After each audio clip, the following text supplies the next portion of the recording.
Thanks, Julia. Before I begin, I would like to touch upon what Michelle previously mentioned.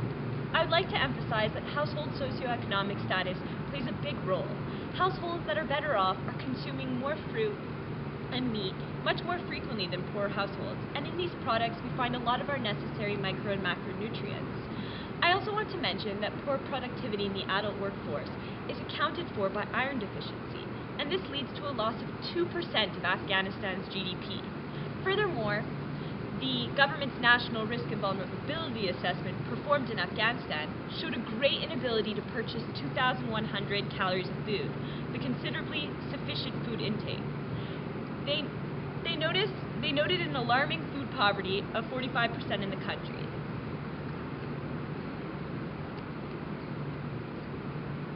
Yes, well, to answer this, I would first like to point out the transition in worldwide health-related issues.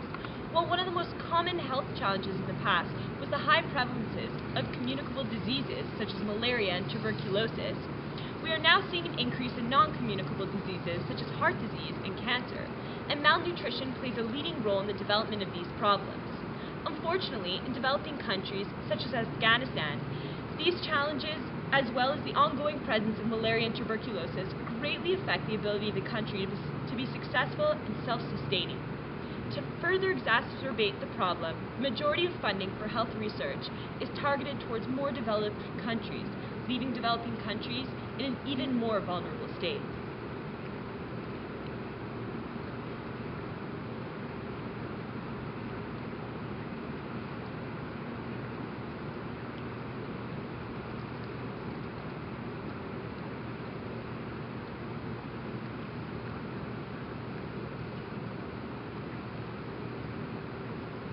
Well, I'd like to just mention a shocking statistic reported by the UN Security Council. Compared to deaths from violence, a staggering 25 times more Afghan individuals die from undernutrition and poverty. I think this does a good job of expressing how much of a problem food insecurity and malnutrition is in Afghanistan. Another health issue is lack of hygiene. Very few families have traditional latrines, and inadequate hygiene practices, such as frequent hand washing, are quite common. Furthermore, proper food storage is not used, which increases the risk of insect contamination and spoilage.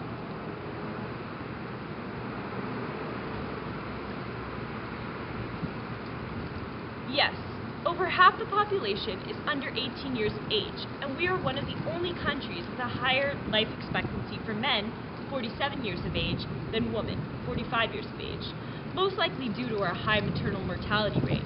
Living in Afghanistan is not easy, as Emily previously mentioned.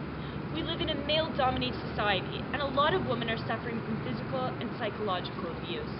Our maternal mortality rate is the 4th highest in the world, and a lot of this is accounted for by maternal undernutrition.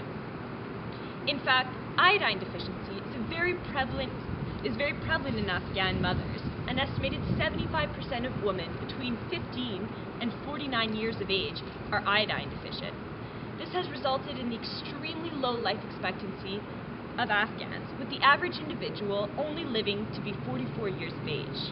Turning to infant nutrition, a national nutritional survey performed about 5 years ago here showed that 54% of our children under 5 years of age were stunted, and 39% were underweight for their age.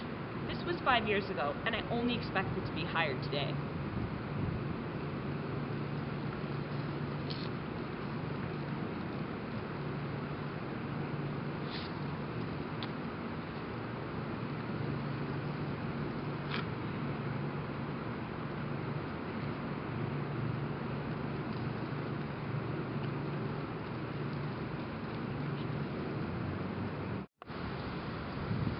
Well, as I mentioned before, infant malnutrition is quite prevalent in Afghanistan.